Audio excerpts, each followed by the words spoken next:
Welcome. Great to have so many people in the waiting room. It's 12:30 on the dot.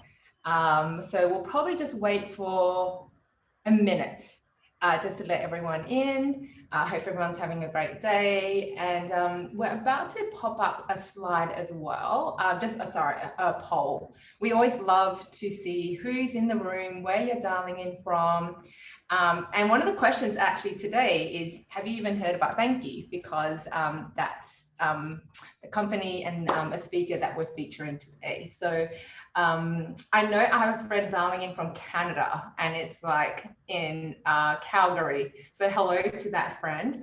But I know there's people dialing in from everywhere. So super excited to have everyone here. So we'll just leave this up for a while, and then we'll flash up the results.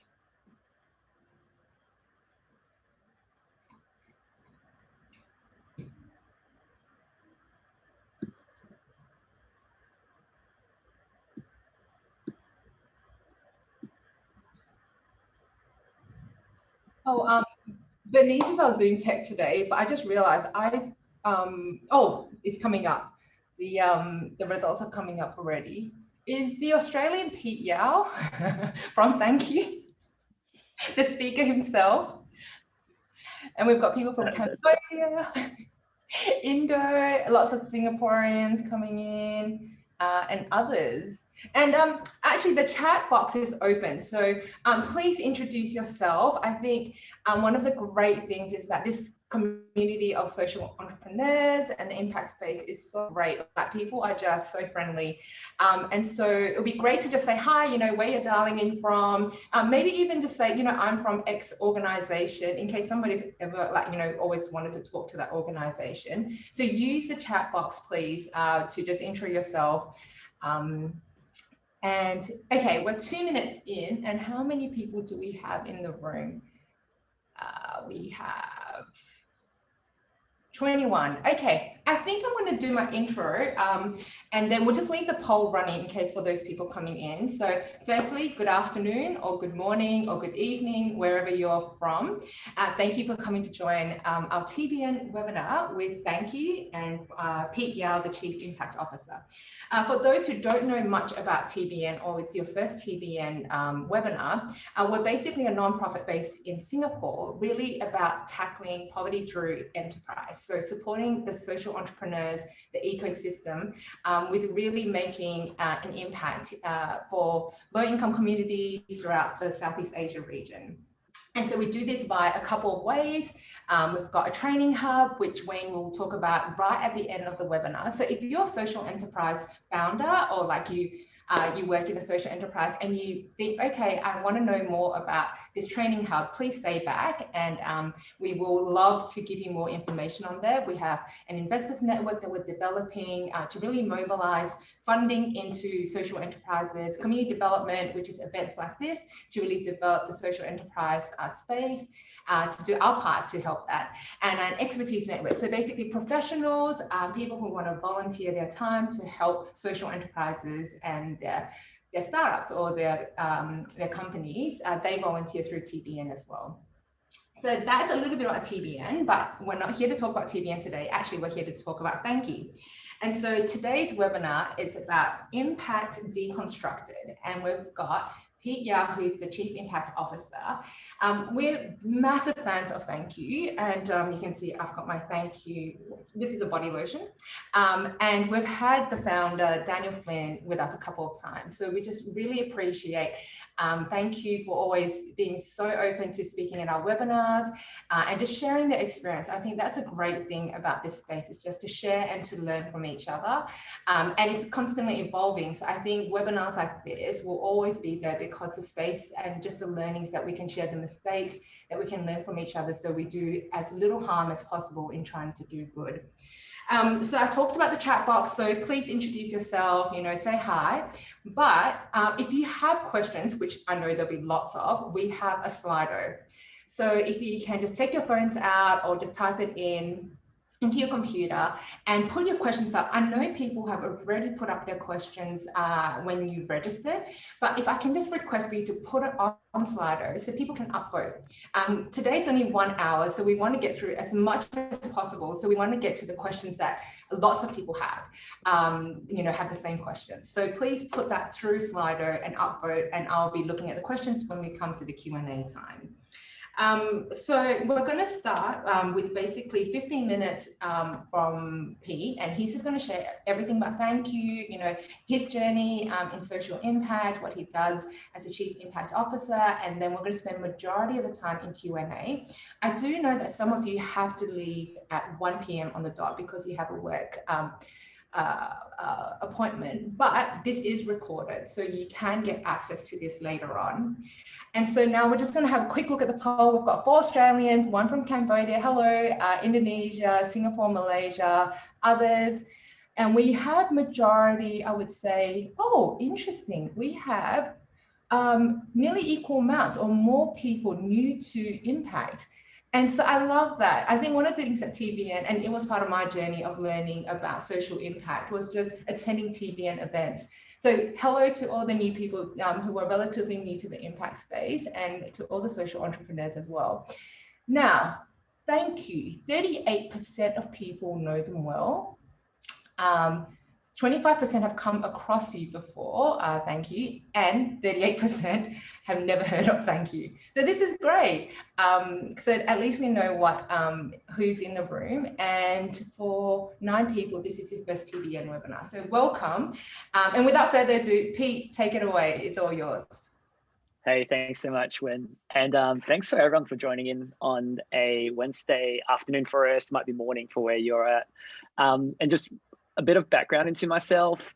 Actually, when I'm looking at the poll results that Wen's showing right now, I grew up in Malaysia. I actually grew up in Sarawak, so I'm Melbourne based right now.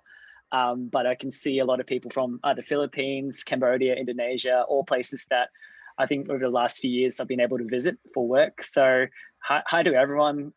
Also Canada as well, that's really cool.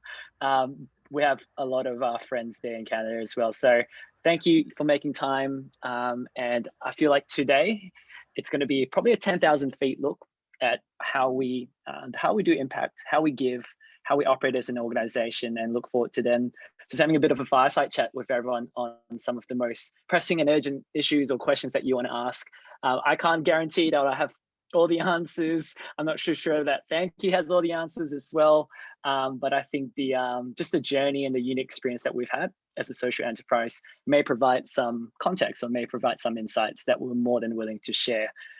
Before I also go into a bit about my journey and the impact side of Thankyou, for the 38% of people that don't know about Thankyou, I have a quick intro. I might just throw up my screen. Let me know if this works. Yeah, great, got some thumbs up. I'm gonna select full screen. A bit of a quick introduction to Thankyou for those that hasn't heard of it. We're actually a social enterprise in the product industry. So even more specifically, it's the fast moving consumer good industry, FMCG for short. For some of our North American colleagues, it would be CPG, or around that fast-paced consumer packaged good industry. We started actually in 2008, a bunch of uni students. We had this mission and this drive to play a role in ending extreme poverty. We knew that as we quote unquote Westerners, we're not going to be the ones that are best served at finding solutions or implementing solutions. We primarily wanted to exist as a funder of local organizations or local community partners.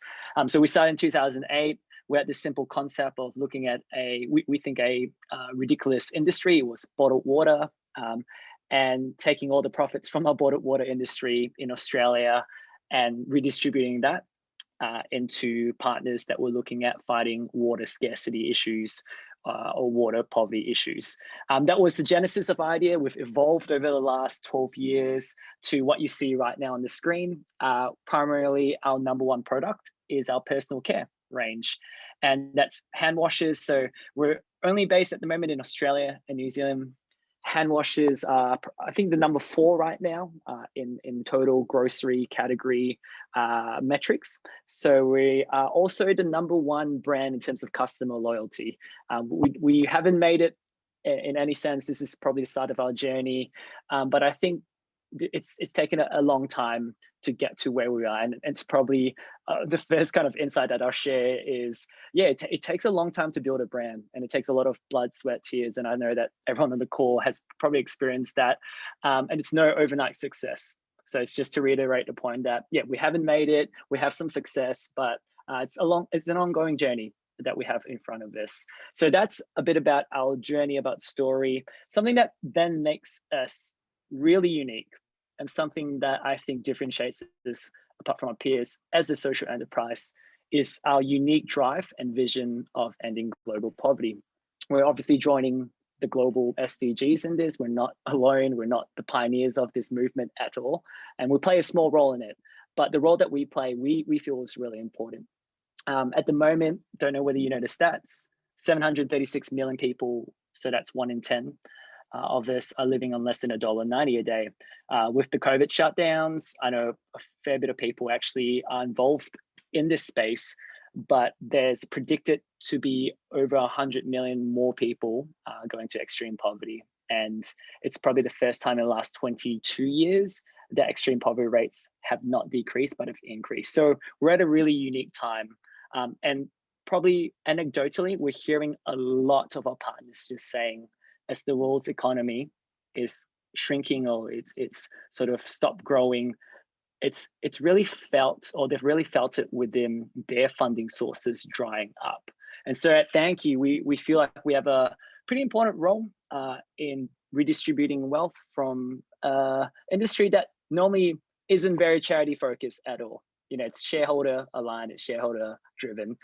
So we feel that we have a unique mission to serve our partners with funding and new funding sources, especially when there's been unprecedented growth in hand washers and hand sanitizers, both products that we sell into. So it's a bit about like a top line view on sort of our mission and our vision, the way that we're structured as an organization as well. We're owned 100% by our charitable trust, and that's where sort of I come in. So I'm one of the directors of our charitable trust. We have no other shareholders apart from that, and so every single quarter a dividend is posted to our charitable trust, and that charitable trust then has the unique mandate of distributing that to our charity partners working overseas. You can feel free to ask a bit more about, you know, our model if you want to dig deeper, but I might skip into sort of our impact journey. My role within this is I help to lead the charitable trust alongside 2 of our co-founders in just trying to decide who we should fund and what the most effective ways of our funding being used to alleviate extreme poverty. So it's a bit of a fun, a bit of a challenging also role, I would say. And it's required a lot of learning, a lot of listening, a lot of experience. We haven't nailed it at the start, and just to give you sort of a brief overview, we've given to date $17 million away to our partners over the last 12 years. The majority of that, 10 million, has come in 2020. So after COVID itself has forced just hand washers and hand sanitizers to increase. The last, though, 11 years, I would say, has been a really interesting journey in us, just figuring out how do we actually become the most effective partners to people that are, you know, 24/7 on the ground serving extremely vulnerable communities on Earth. We haven't nailed it. I think at the start of our journey, we really wanted to fund things that were really simple, really understandable. As a consumer packaged good player within this industry, you know, we had this constant tug and pull of, shall we just, you know, make funding decisions based upon our consumers' understanding, you know, and that's probably one of the filters that we use to make funding decisions on. So what that actually culminated in is Thankyou used to fund, you know, water projects and wells and things, the toilets, things that actually made a lot of sense to people. And I think for us as well, taking a step back, we wanted to hit 2 key criteria for our funding, which is it has to have sizable impact, and it also has to be sustainable. We kept hearing stories of projects and programs which actually had negative impact, negative harm. So right at the start, we had this opportunity for us to say, let's not repeat the mistakes of the past. One of the stats that we actually were really grappling with is just the area of handouts and just giving things. We might be already preaching to the converted here, but there's a recent study performed from 1980s to 2000s in sub-Saharan Africa, and it traced the impact of clothing drops into sub-Saharan African communities. And as a result of clothing drops, so just giving away free clothes, that actually resulted in 50% of loss of job losses within that period, which is all directly attributable to clothing drops. And so at the start of our journey, while we wanted to find things that really resonated with our consumers, that were simple to understand, we also had this tension inside that said, hey, we don't want to repeat the past mistakes. So we wanted to ensure that the partners that we did fund were looking at impact. They were looking past just activities, just past things that we would call as hardware. So like just past wells and past toilets, past food drops, and actually looking at the impact of these things. So we continued this journey for 5 years. We work with some of the biggest INGOs in Australia, across the world as well. And then we just were hit with this really interesting conundrum. We were moved by this report and this study that showed that 40% of wells that were built in sub-Saharan Africa actually fails in the first 2 years. And that was something that we really were focused on. We were really focused on ending the global water crisis. And for us to read that, we wanted to dig deeper and understand why. The why actually was this mirror moment for us at Thankyou, where a lot of it was because funders themselves and foundations themselves, with great intentions, didn't want to actually fund things that didn't make sense to them, or actually didn't actually help strengthen the enabling environment for systems to actually be sustainable. An example of that within the water and the well industry is wells will break, as are all hardwares that we know. Every single piece of hardware technology will break. But the most important thing to be sustainable is actually, is there an enabling environment? So a lot of different stakeholders within the environment that actually care deeply about maintenance, about having a repair station, about having government involved within the actual project itself. If it's a water utility provider or water municipality provider as well, like how do you strengthen those systems up to make sure that when the well does break, it can get repaired really, really soon, or when a water source fails, it can get repaired really soon. And I want to show you, as an example of this, I want to show you a study that we saw that actually then solidified this tension that we had, which was we were screaming about impact, we were screaming about sustainability, but as a funder, even ourselves, we weren't committed to actually funding things that were systems driven, that were less specific or less tangible than a well, like building the capacity of government water utilities or municipalities as well, or even hiring staff members, for strengthening up the maintenance and the monitoring and the evaluation of these projects. This study actually confirmed this suspicion that like some of the biggest flaws in philanthropy in social enterprises is the fact that funders themselves or philanthropists themselves were actually causing unsustainability or even negative impact, as we call it. I think if we were to ask everyone in this room on like, hey, what do you reckon the most common issues are? A lot of us would definitely jump into looking at the organization, the implementing organization themselves, and say, that's where all the failures lie. But actually, funders create the majority of obstacles that each implementing partner faces. This was a study that was recently performed in 2019 by a group called Open Road Alliance. And I can share all the details a bit later. You can have a look at the methodology. But we sort of were struck by that and said, you know what, like as a funder, we we haven't really taken a step back and look at addressing systems and addressing root causes with addressed symptoms. And so one of the brilliant, kind of key ideas within addressing root causes and systems is this diagram. You might have heard of the Sustainable Development Goals. There's about, I think now it's 17.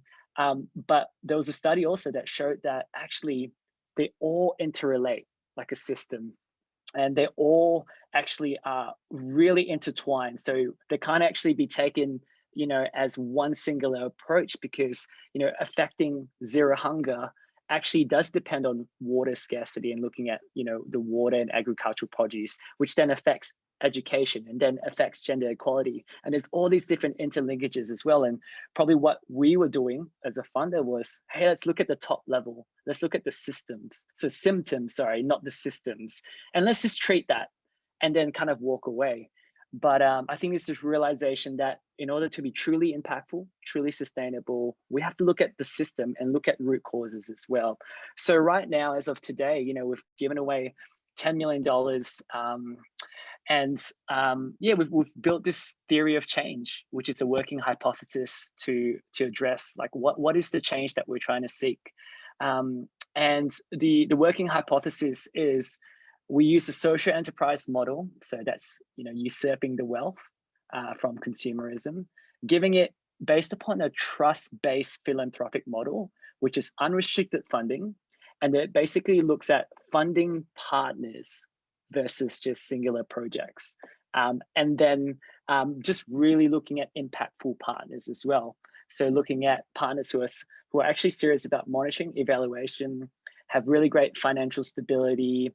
They also are looking at a working model to scale. So looking at exit and sustainable plans of exiting. And then they have a remarkable team, or we think they do as well, which is a combination of grit and also character. And that's the way that, our organization has pivoted towards. This is sort of our model or working theory of change. And I might just pause there because I know it's been 10 minutes or a bit after that. And we can get stuck into questions. Happy to answer a bit more about anything I've just talked about. Cool, thanks, Pete. That was a really great overview. And I might just follow on about, for those who are new or don't really know too much about theory of change, can you just explain that whole concept? I know it's huge in the NGO, kind of in the nonprofit space, but for social enterprises, they may have heard of it, but can you just expand a little bit more on what is a theory of change? Is it evolving? How do you create one? 101 on theory of change. Yeah, really simply, theory of change is almost like a hypothesis. So a hypothesis means a sort of guess, a guess that one of these things that you really believe causes an effect on another thing that you really want to influence. So for us, it's change and change within people's extreme poverty levels. So it's a really helpful thought experiment, some might say, on saying, okay, as a business, as an organization, how do we get to our vision, our mission? And we call that as like change. And what are the different processes? So the how of how we get there. Obviously, the hypothesis part or the best guess part of this is you need to know at the start, if I do A plus B, it should equal, C. So that's what a hypothesis is, but it can actually change and develop as you continue to test it out. So we call it a working theory of change. It's constantly evolving, constantly learning. But something that it really helps us with is understanding the different processes of how to get to an outcome, and then tailoring it when we see that it's actually not hitting the outcome, or it actually might have a negative impact on different things. And how do we actually look at the process of getting there and refine it or edit it? So hopefully that helps explain. Yeah, that's really cool. I think part of having a TOC, especially for a business as well, a social enterprise, is that, you might come up with a new business units, new kind of products or anything else within your business. And then how does that link to the final impact that you're trying to create? And I think that it helps as kind of like a guiding light in terms of if it doesn't lead you there and you go back to your theory of change, then it might be an indication that you shouldn't do it. Or, how do you create the impact through that new initiative, because business models are continuously pivoting. I know you guys have pivoted, muesli bars you used to do and all these different things in there. And it changes. So on just measuring impact, so how does Thankyou measure impact?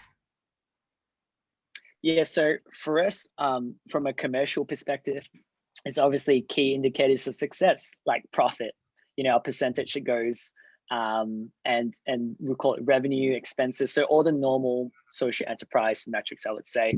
And then for our partners who have probably the hardest job of trying to measure impact, and I'm stand here as sort of a really poor representative of our partners, but to explain a bit about some of our partners and how they think through that process. They look at something called impact evaluation. And for us, we touched a bit about like, hey, it's not just good enough anymore when you do good, just to measure activities. An example would be if you're thinking about reducing maternal deaths, particularly maternal deaths in vulnerable age women living in poverty, it's not good enough, in our opinion, just to measure how many training activities you run, or how many birthing centers, which are important, that you've built.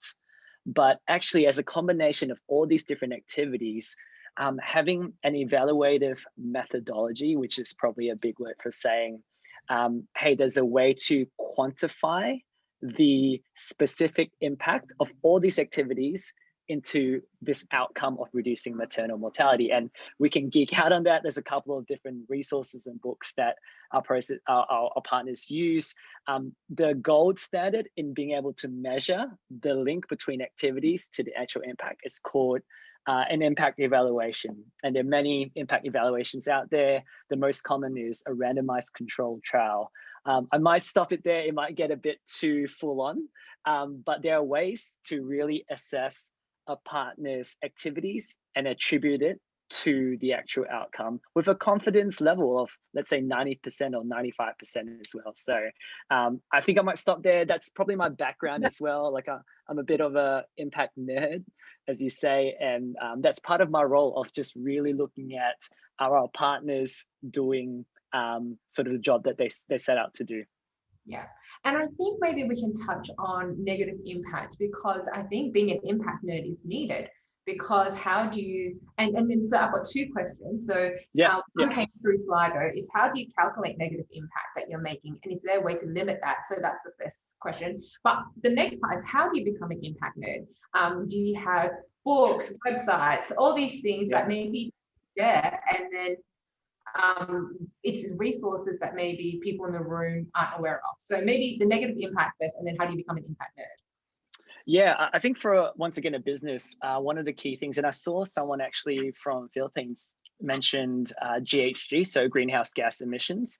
I think as a business, we really have to look at our sustainability and the way that we operate, because there's no use in making a business model which actually contributes, I would say, a greater level of harm to communities that we're trying to serve, right? So we look at both our environmental and social impacts, and we can quantify that by things like a greenhouse gas emission study that is done by external consultants. So I think for us, just on that note, our carbon emissions, we're carbon neutral, and we've been certified carbon neutral across both our HQ, but also our products as well. And we have really great sustainability goals, which I would say, we're not perfect at all.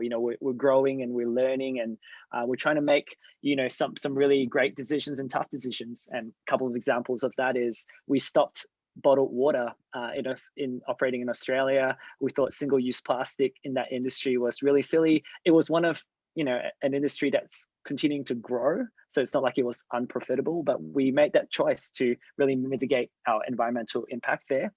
And then secondly as well, we just released a new plastic-free range for our personal care. So it literally just launched. So we're trying to just test out to see what our market adoption is like, and whether our consumers who, always respond within their brand health surveys on, we really want to see a more sustainable offering, whether they'll actually buy it, and whether it's more than just talk. So that's a bit about our business's negative impact from I was going to say, from our partners' negative impact, or the way that we would serve our partners within a funding relationship. It's actually something that we touched on, and it's this new way of giving. And it's the idea that as a philanthropic partner, we can really constrain our effectiveness or our partner's effectiveness by just being a funder that ties its funding to things that we see as tangible.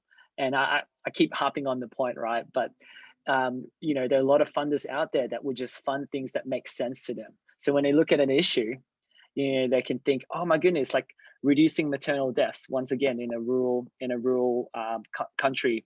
The way that we do that is that we just need to build more and more hospitals without actually considering the root causes of why so many women in these developing contexts do pass away, and then getting to an actual solution, which isn't just treating the symptom, or worse even creating a parallel system where, you know, it's unsustainable and it will fall apart without without any sort of philanthropic guidance. And so we would say, hey, let's partner with partners that really look at complex root causes. Let's look at partners who are really, you know, fascinated by measuring the impact that they're having. And then as a philanthropic partner, let's not restrict, you know, our funding to things that make sense. Let's actually fund things that might be harder to tell a consumer story on, or might be harder to explain, but it's more effective for people living in extreme poverty. So that's that response. Second one's how do I get to being an impact nerd? I would say, firstly, Asian parents. Thank you, mom and dad, for just loving stats. And my mom's an accountant, so that's one. Secondly, as well, I hang this on my parents, right? But once again, maybe it's a bit of pressure, but I had to go to university. And so I just chose, I didn't know what I wanted to do when I grew up. I just chose 2 undergrad degrees. So I did a Bachelor of Commerce, which is business, and a Bachelor of Arts. My arts major was international development, which actually gave me my love for this sector. And then secondly, it was management within my commerce degree that I specialized in. And I think for me, combining these 2 was a perfect fit into this role that I'm doing at Thankyou, which is a social enterprise role. And yeah, I've been fortunate to study formally in sort of other places as well, specifically on impact measurement. And if you're thinking through, I'll end on this. Lots of great books that I've been really formed by. I'm trying to think of maybe some of the top ones. There's a book actually written by one of the recent Nobel laureates. It's called Poor Economics. That really helped frame our thinking around impact evaluation. So if you're out there and you're really curious about impact evaluations and randomized control trials or experimental designs, that's a really great book. And then systems thinking. There's a great book by a man called David Stroll, which is called, I think, Systems Thinking for Social Change. And yeah, that's probably my handbook that I'll just bring out every time we start to think about systems. So yeah, so it's a bit of a longer response. No, this is great. I think one of the key things in all of these webinars is we just really want people to go over the tools and to be able to take what they learn and actually put it into practice, or try to put it into practice. So hence, like, very, very practical questions. Yeah. Now, can I ask, with Thankyou, so hold on, there's a lot of questions. Okay, you touched on just building a brand. I know this is a little bit off impact, but I think a lot of people, because there's social entrepreneurs in the room, they're probably really interested is how do you build that customer loyalty, that brand that you know, people like myself literally buy all the time, and will find ways to buy. Oh, just for the people in the room, if you go to chemistwarehouse.com.au, it actually ships overseas. And so you can get Thankyou products by getting it shipped out from Australia, and they send worldwide. So anyway, just a tip. But how do you build that kind of loyalty and the brand? And even someone asked about, you know, what's your marketing strategy? You know, how much do you spend on marketing? Because there's so many videos. It's all kind of the same question. So do you mind just taking a minute just to go through that? Yeah, sorry, it's probably going to go longer than a minute. Just as just a caveat. But we have a couple of rules in our organization.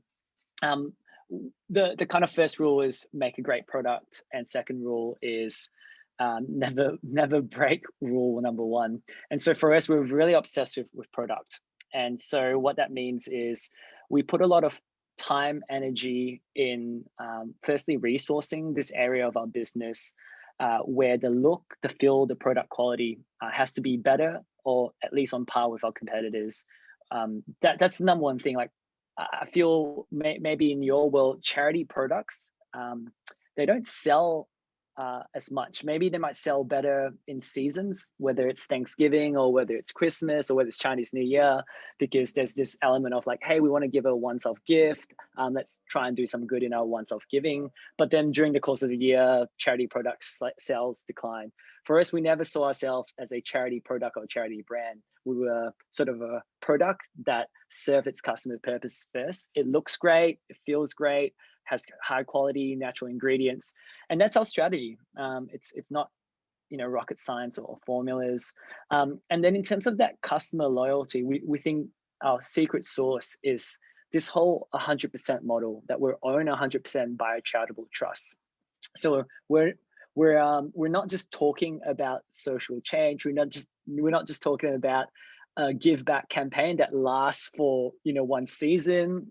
Our entire model is built upon the fact that we're only making product to then pass the profits on to our charitable trust, and therefore pass it on to our partners. That's our number one reason that we're in this. Like we're not, we haven't started this because we wanted to be, quote unquote, a great brand.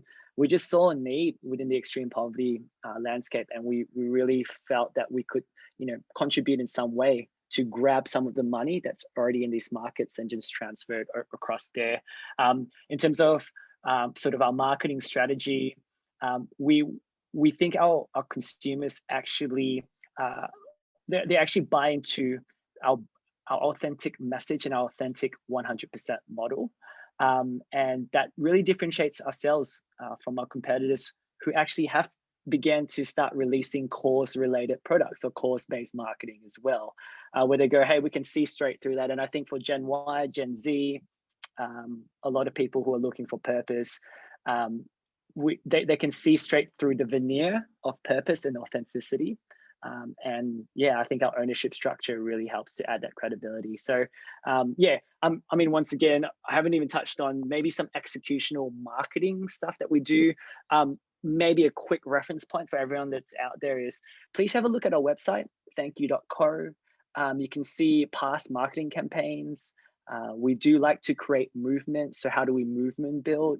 Through social media channels, we over index there.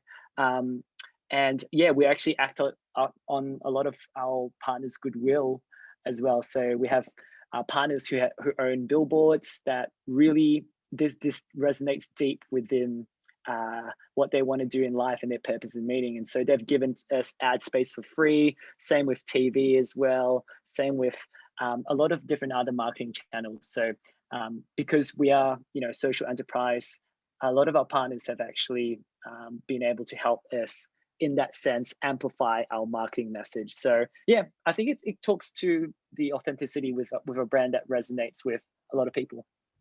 Cool, thanks for that. So I think the social entrepreneurs in the room will be like, thank you so much. And but I'm going to bring it back to impact. So you are a full-time person in Thankyou, working on impact. And for a lot of social entrepreneurs out there, they are a very, very small team. And how do you do everything that you had just talked about in the last kind of half an hour?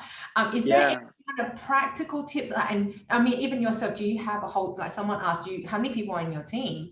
So I think people are just trying to translate, this is like the gold standard or kind of like a really great thing to aim for, that they would love to be at. But then how do we take the steps from a small kind of, startup or, very early stage to that point? Yeah, we still consider ourselves as a startup. So we've got a team of 30, which I would imagine that might surprise people or might not, like both in its size. Like a lot of people actually remark when we tell them we've got a team of 30, I think closer to 28 now, actually, that they're like, oh, wow, like we didn't know it was that small. We thought it's actually grown. And then on the other side, I recognize there's a lot of social entrepreneurs here who are in teams of 1 or 2. So 30 to even get to that stage is big. I think my team at the moment consists of me. We are hiring. So I know we're looking at how we actually resource this. So we're in the middle of trying to think through how do we actually support and resource this important area of our organization. So yes, and forgive me. So when I actually forgot the specifics of the question, I was going to go into, yeah, I was going to go into. So yeah. Oh no, it's just more like, do you have any tips for like, the smaller size teams on how to kind of start this very important kind of process of just impact evaluation and, like kind of how do they get there? Because and because they're juggling, and just like any social enterprise, you're trying to make your business work, create that impact, and then you have this other side which is equally as important to make sure that you're on the right track, you prove and improve, you're reducing negative impact. How do you do that when you don't have a Pete Yao dedicated one man to social impact measurement? Yeah, good question. I feel like in our journey, we really resource this area straight from the start. When I say resource, it's not like we formally employed someone. In fact, our co-founders gave up sort of their full-time job to work on this idea. I think for the first 2 years without any pay, so they'll work sort of back-end jobs. But even our co-founders themselves, they really realized the importance and need of having impact people within them, even before I joined. And so my probably takeaway point on that is there's a lot of great resources out there. Probably the biggest thing is finding partners, external partners that will be able to contribute thinking, maybe even grab a coffee, just learn and listen a bit more about the particular area of interest that you really want to affect change in. They're like mentors are a big help as well, which once again doesn't cost anything but time. And then to that time stress CEO or an individual social entrepreneur that we have in the room today, my probably gut feel would be to then articulate sort of this theory of change and say, cool, how do you actually get to where you want to get to? It can't always just be about looking through a commercial lens, and it can't always be about, hey, let's grow like our business. If your North Star is actually social change, it's kind of a two-prong, and where you have to have key KPIs on satisfying your social outcome that you want to hit, as well as your commercial outcome that you want to hit as well. And once you can articulate that and actually put that in some sort of business plan, and then holding yourself, ourselves accountable to that, it's interesting to see how that shifts the time. You start to make time for things that are deemed as business critical or business important. And so that would be sort of our little insight into how do you manage the tension of not having quote unquote enough time for things that we would deem as really important. I hope that sort of shares a bit of insight then. Yeah, that's really helpful. Now, impact washing. So, there is like, quotes where people say like, 2021 is the impact boom year. And I mean, definitely, if you just see out in, everything from ESG to impact investing, it's the talk of the town. What are your thoughts on impact washing? Yeah, I mean, it's a really interesting concept where we're seeing a lot more brands try and find purpose or try and find meaning within their work, and I think for the social entrepreneurs here, it's pretty interesting to see the landscape of terminology change. Like every business is now looking at themselves like a social enterprise. We attended a big conference, big social enterprise conference, when one of the biggest multinationals actually said that they were a social enterprise because they worked in developing countries, and that was the number one reason that they were a social enterprise, right? So I think for us, it's sort of looking at reclaiming like definitions. So what is an actual social enterprise? Like what does impact truly mean? And for us, we're guided by sort of like Australian definitions, or in your in your context, there might not be legislation there, but there might be bodies or peak legislative bodies that you could either play a role in starting in your own country or community, or even gather with like-minded social enterprises and establish a working definition of what social enterprise is, what impact is, and really continue to fight for that. I think the impact washing though side of things, while it's really helpful to see a lot of businesses try and discover purpose and meaning, I think for us, the consumers themselves are really switched on. And we talk about we've talked about technology and how it's made our world smaller, but also more of an activist world where a lot of people now are engaging with justice issues on social media. I think because of the prevalence of social engagement through this medium, people are hyper aware of brands and brands that try and market themselves as a social change warrior or purpose-driven organization when it's a facade or when it's just on the outside and not actually an internal operating model like a social enterprise has that actually guarantees social outcomes.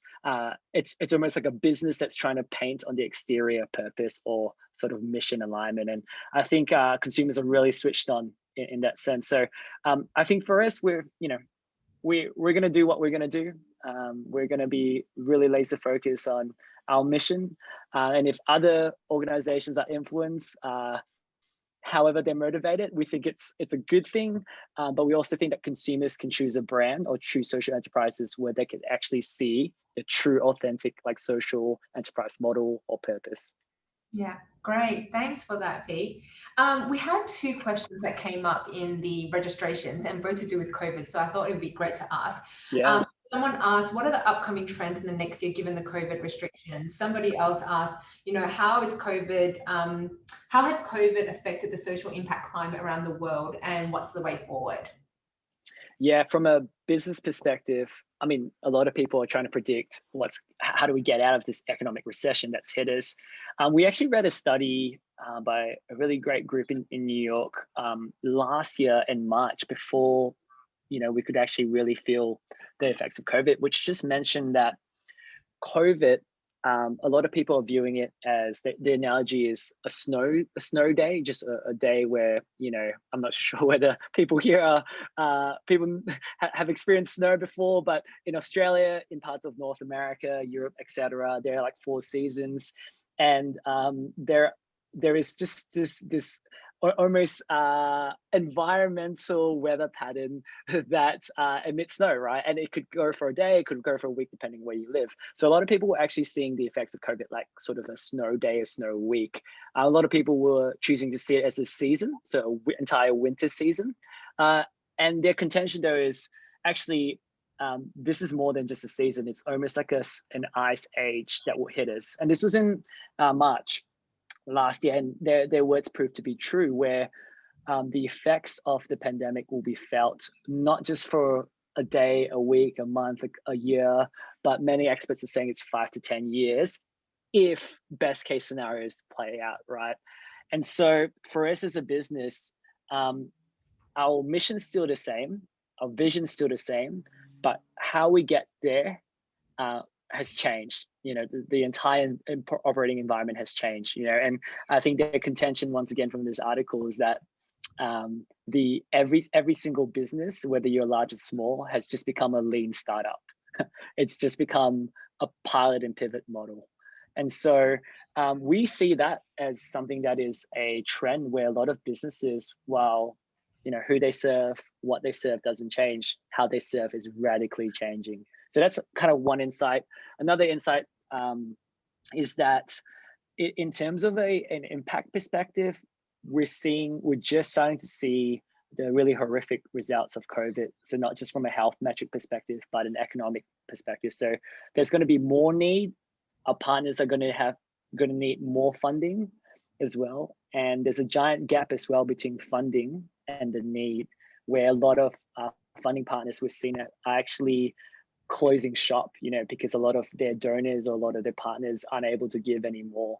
So it's a scary reality of governments are at a breaking point, sometimes in low income to vulnerable communities, where the GDP hasn't grown, or their taxation rates are ineffective to be able to care for the basic needs, in which case that's where philanthropy or NGOs can play a role in. But then even for them, they're not getting the funding that they need. So it's this really, really, I would say not doomsdayish, but maybe really harsh truth that at Thankyou we're trying to reconcile. Like, how do we actually help our partners, and how do we help them through this ice age of the season? So yeah, a couple of thoughts there.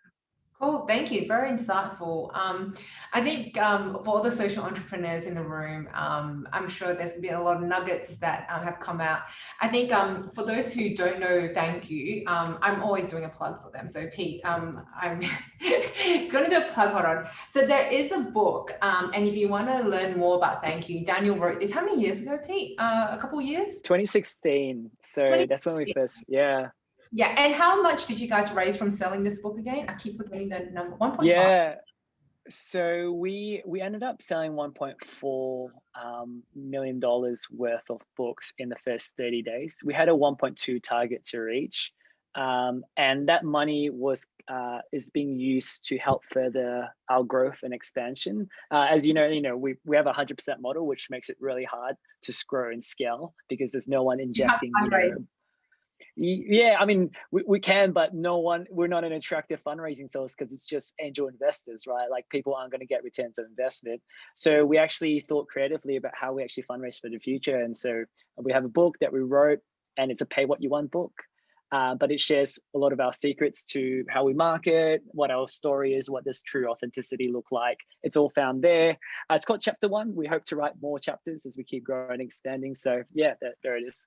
Yeah, I think it's great because I think what I love about this is that, people said, as a social enterprise, you're not investable, blah, blah, blah. And then you guys just went, okay, we're just going to write a book. And you raised literally like $1.4 million, just like that, as, capital funding to expand your work.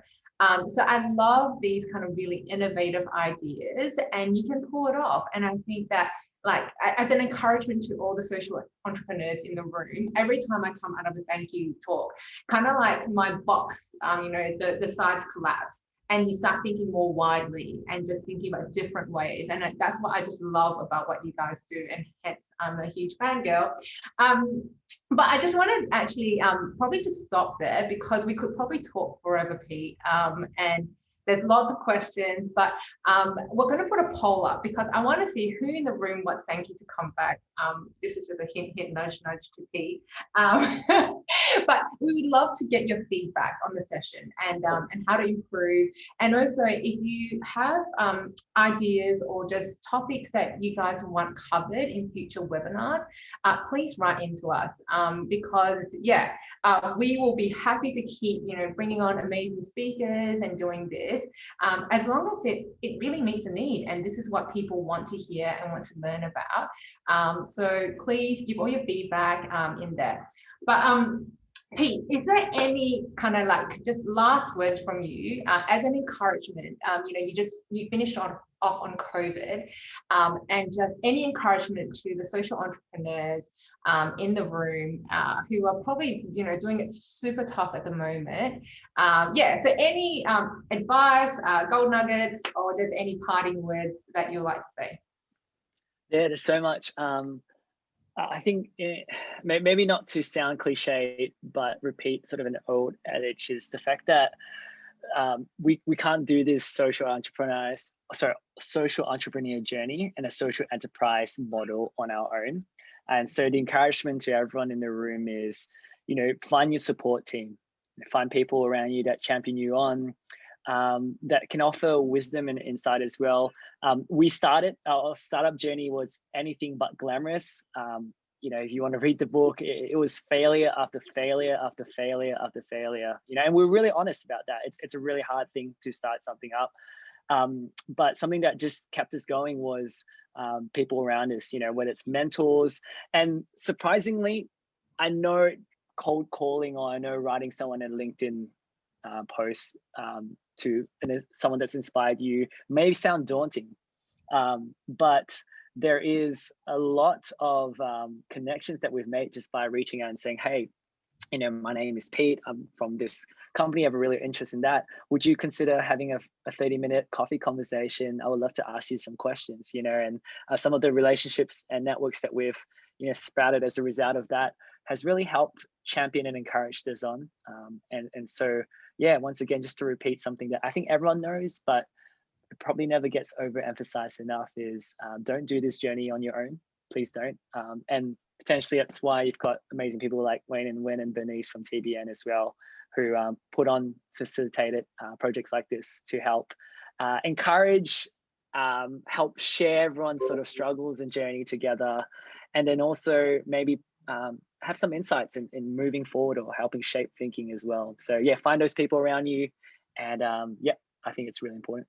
Thanks, Pete. Before I close, I was going to say thank you so much for your time. I know you've done a couple of talks this week already and you're super, super busy. So really appreciate your time. And yeah, I always come away from these talks just like, man, like just a little bit more fire in me to just keep on going and doing my part in being able to help the social enterprise scene and the guys on the ground. But what a beautiful segue, because actually what I want to talk about next is really about the community and not doing this alone. So for those who don't know, TBN runs a social enterprise training hub, which is a an investment readiness program for social enterprises. So basically this is exactly what Pete said, and we did not rehearse this. So don't think like, this was like rehearsed and, but thank you, Pete.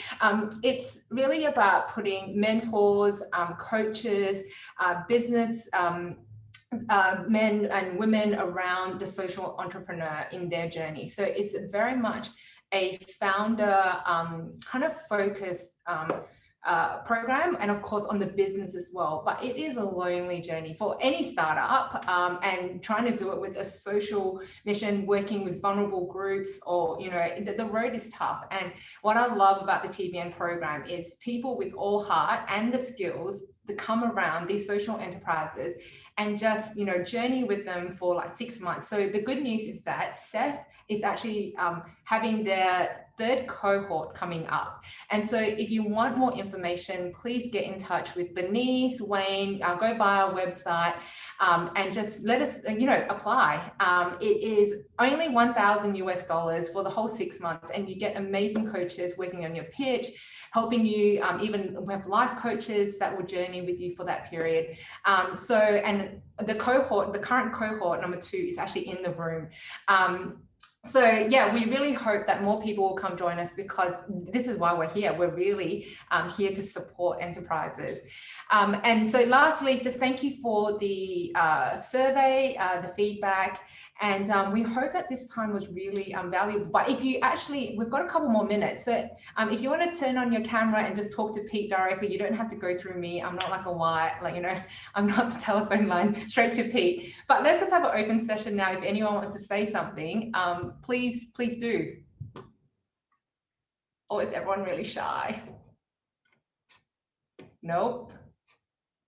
Okay, I'll read our comments. Thank you, inspiring talk, been enlightening. Thank you for putting it together. Okay, Pete, I might just, for those who are still here, so when do you think we can see Thankyou in Asia and across the world? And if it's a big secret, then that's okay. But you know me, I'll just ask. No, it's good. I feel like we have plans. We launched a global campaign last year. You can once again go to our website and see what our business model is going to look like in the next 12 to 24 months. It looks very different. We're still keeping sort of the core authentic brand together, but the way that we do it, the how, as we were talking about, is going to change. So we're really excited about that. But we're in the process of just looking at the right partner to help us scale up. And that's might be another 12, might be another 24 months. But yeah, I have, once again, growing up in Southeast Asia, I have a really soft spot for just affinity with the geography and the culture. So I would love to see, Thankyou in Singapore, in Malaysia, in Indonesia, in Philippines. I think it would really, it not only would do well from a commercial perspective, but I think it actually might really help with starting conversations on helping? You know, what does that look like? You know, what is that? Because I think we always feel like thank you is not the solution at all. It's just almost a conversation starter. And it's a conversation starter, we think, not just for extreme poverty, but for other social issues that's out there as well. So yeah, I'm hopeful next 12 to 24 months. Don't hold us to that. I know it's recorded. If it's longer than 24 months, I'm so sorry. We can blame Wen for asking me the question. And actually, sorry, just for the guys in the room who are from Seth2, I think Friday we're having a deep dive into theory of change, and we've got an expert guiding you through that. So I'm really looking forward to that session. This session was really for everyone to join in, having, you know, all things impact as a discussion. And then for the Seth2 guys, yeah, you get a bit of help with your theory of change, which I think is just going to be an amazing session. But Pete, it's 1:30 on the dot, and thank you for all the guys staying in the room. We hope you've had a great time, but yeah, you can always revisit this. It's recorded, and I just want to say thank you for giving up your 1 hour lunchtime to join us. So thank you, have a great day, and I'm looking forward to seeing everyone again. Take care. Bye. Thanks, Pete. Thanks, Pete. Thanks, guys. We will. Oh, he's gone. Okay. See you guys. See you guys. Bye.